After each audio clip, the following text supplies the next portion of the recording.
Bonjour et bienvenue dans notre rendez-vous des investisseurs avec aujourd'hui Mathias Bacchino, le directeur France et Benelux de Trade Republic. Mathias, bonjour. Bonjour Didier. Alors, on a plein de questions. On va parler investissement, on va parler épargne. Moi, j'ai envie de commencer par une question qu'on a tout le temps en ce moment, c'est quand est-ce qu'on intervient sur les marchés qui sont difficiles à appréhender, difficiles à comprendre. C'est quand le bon moment pour investir?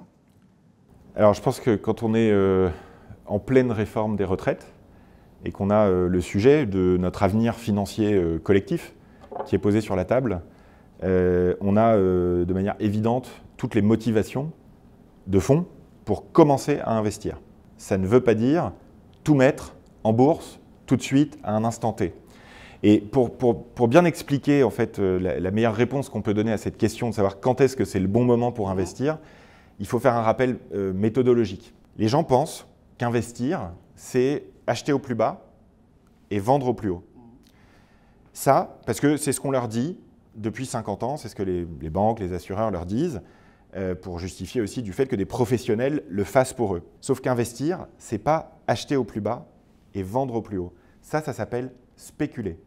C'est pas interdit, mais c'est vachement dur. Le plus bas et le plus haut, c'est 0,2% du temps.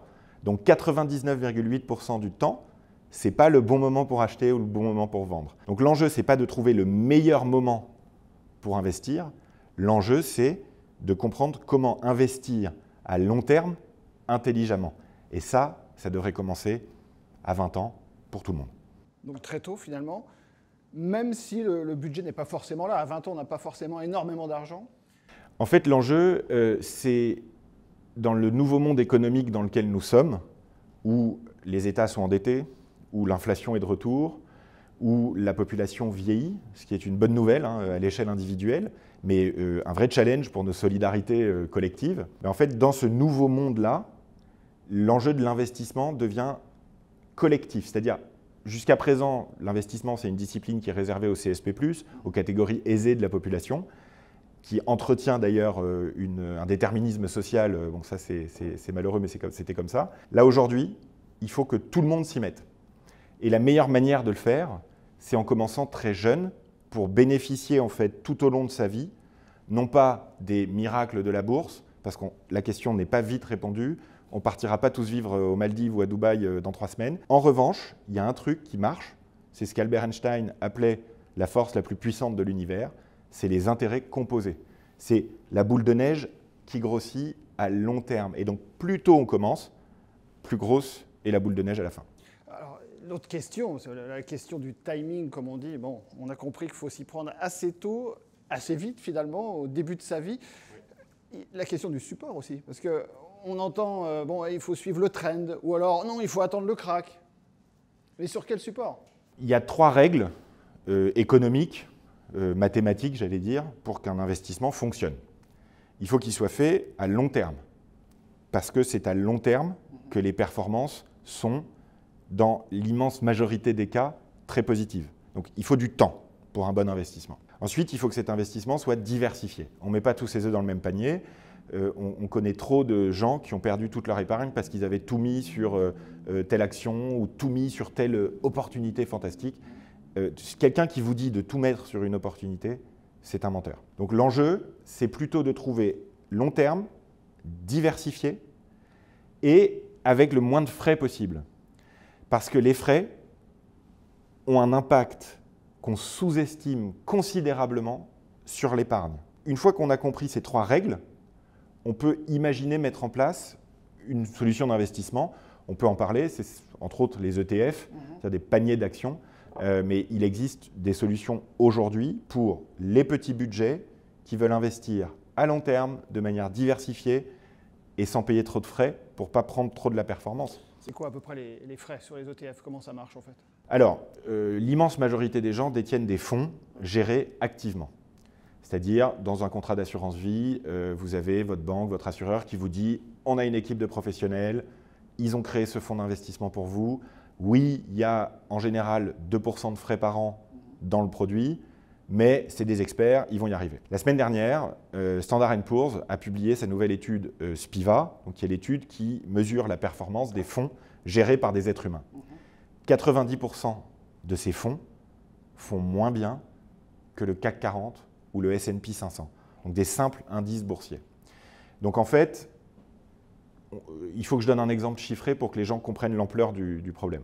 Quand vous investissez dans un fonds géré activement, c'est l'AMF qui le dit, on prend un exemple de quelqu'un qui met 5 000 € et qui le laisse 25 ans en bourse, dans un fonds géré activement. Au bout de 25 ans, il aura payé 5 500 € de frais. 5 000 € investis pendant 25 ans, payer 5 500 € de frais en 25 ans, ce qui vient en plus réduire tous les frais qu'on paye, la boule de neige, puisque tout l'argent qui sort tous les ans en frais est de l'argent qui n'est pas réinvesti dans les intérêts composés à long terme. L'enjeu avec les ETF qui sont en train de se démocratiser, il y a aujourd'hui 250 000 personnes en France qui investissent dans des ETF en direct. Il y a 2 ans, c'était 150 000. Donc, en Allemagne, c'est plusieurs millions. Aux États-Unis, c'est plusieurs dizaines de millions de personnes. Et les ETF, en fait, c'est des fonds, mais qui répliquent un indice. Donc, ils sont tout simples, qui disent « Moi, je vous donne la performance du S&P 500 ou la performance du CAC 40. Ou, si vous ne savez absolument pas quoi faire en bourse, la performance d'un panier d'actions du monde entier. 1800 actions, c'est le MSCI Monde, comme on dit. Et cet indice-là, c'est l'un des plus diversifiés. Et ça permet d'avoir la performance moyenne de la bourse. Et la performance moyenne de la bourse dans le monde depuis 120 ans, après inflation, c'est 5,2% par an. Ceux qui veulent investir à long terme, le mieux, c'est de le faire via des produits qui ont peu de frais et qui sont diversifiés. Ce sont les ETF. Les ETF ne sont pas démocratisés aujourd'hui parce qu'ils sont très peu chers. Et donc, pour les banquiers, les assureurs qui distribuent les produits qui ont besoin de gagner leur vie, les ETF, c'est un produit qui est considéré comme pas intéressant. Je le sais, je l'ai fait dans ma carrière. Donc, je vous le dis en connaissance de cause. Aujourd'hui, fort heureusement, des plateformes existent pour proposer ces produits au plus grand nombre de manière très accessible. Et on a la folie de penser qu'avec des petits ruisseaux, des millions de petits épargnants, on peut gagner notre vie, nous, et on l'a démontré. Ça veut dire aussi que les ETF, on peut, si on ne veut pas aller sur les indices ou sur des choses dont vous parlez, qui sont des indices très connus au niveau mondial, on peut aussi cibler, par exemple, des secteurs. Exactement. Si on ne connaît pas les valeurs. En fait, c'est ce que j'appelle le permis d'investir, c'est-à-dire il y a les ceintures blanches, et les ceintures blanches, c'est on investit des petites sommes le plus régulièrement possible dans un ETF du monde entier. Déjà, si tout le monde fait ça à partir de 20 ans, c'est 1 million d'euros par personne à 60 ans. Ensuite, ceinture verte. J'ai une conviction, en général, sectorielle. Je connais un secteur d'activité, je pense qu'il va se développer. Moi, je prends toujours le même exemple, ça n'est qu'un exemple, parce que c'est celui dans lequel j'investis moi depuis 15 ans, c'est le secteur de l'eau. Par exemple, il ne faut pas avoir fait Polytechnique pour imaginer que les entreprises qui vont s'occuper de l'eau dans les 30 ans qui viennent, étant donné que c'est un bien précieux, ont plutôt une belle période devant eux. Et le gros intérêt de prendre un ETF sectoriel, c'est que vous avez toutes les boîtes du secteur en fait. Donc c'est beaucoup moins risqué que de choisir uniquement une entreprise. Et après, vous avez les ceintures marron qui aiment une entreprise, qui aiment une marque, qui croient aussi à l'avenir de cette entreprise, qui s'y sont intéressés. Donc on est sur un niveau d'implication un peu plus fort. Et là, vous pouvez éventuellement aller choisir une action en direct. Mais c'est toujours plus risqué de prendre une action en direct que de prendre un panier avec plein d'actions dedans. Alors, concernant la formation financière, on parle évidemment beaucoup du financement des retraites. Est-ce que vous avez la formule magique, finalement, pour avoir une retraite assurée à 100%? Est-ce que ça existe? Il n'y a pas de magie. En revanche, il y a des mathématiques et de l'économie. Parce que ceux qui vous vendent de la magie, en général, s'ils avaient eux-mêmes le tour de magie, ils ne seraient pas là à essayer de le vendre. La meilleure réforme des retraites qu'on puisse faire, c'est de mettre en place des cours d'éducation financière au lycée pour toutes et tous. Il y a un enjeu de formation qui est considérable. Celui qui veut partir à la retraite avec le même revenu, le même pouvoir d'achat que son dernier salaire, c'est le fameux 100% de taux de remplacement. Celui-là, pour compléter sa retraite traditionnelle, il doit investir à partir de ses 30 ans jusqu'à ses 62 ans, 5% de son revenu à 5% de rendement annuel. Donc il doit placer 5% de ce qu'il gagne tous les ans à 5% de rendement annuel.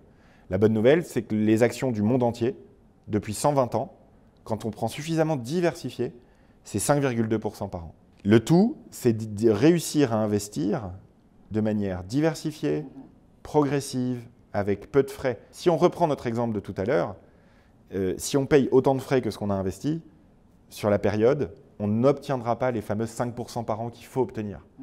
Donc voilà, le calcul, il est simple, 5% de son revenu et obtenir 5% de rendement annuel net pendant toute cette période-là. Est-ce qu'on peut partir, toujours la même question, on revient à la question initiale, est-ce qu'avec 50 € on peut commencer à investir? Ah bah, c'est pas qu'on peut, c'est qu'on doit.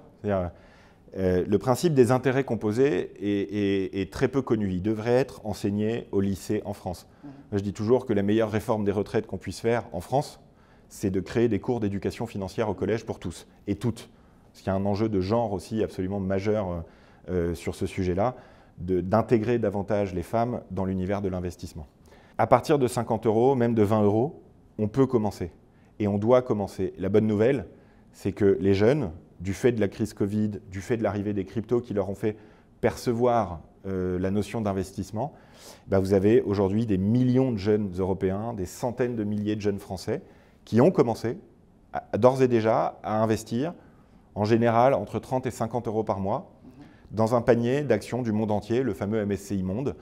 Ils investissent aussi beaucoup dans les énergies renouvelables, par exemple, ou dans le secteur de la tech. Ils ont des secteurs comme ça auxquels ils croient, et donc ils utilisent des ETF pour y investir. C'est très bien parce qu'il n'y a que 0,2% de frais dans un ETF en moyenne, contre 2%, donc 10 fois plus, dans un fonds géré activement. Il y a des différentiels de frais dans l'univers de l'épargne que les gens ne voient pas parce que les frais sont exprimés en pourcentage. C'est pour ça que je disais, vous investissez pendant 25 ans dans un fonds à 1,9% de frais, ça vous coûte 5 500 € sur 25 ans. C'est ça qu'il faut voir. Merci Mathias et à bientôt donc pour un nouveau rendez-vous des investisseurs avec boursier.com. À bientôt.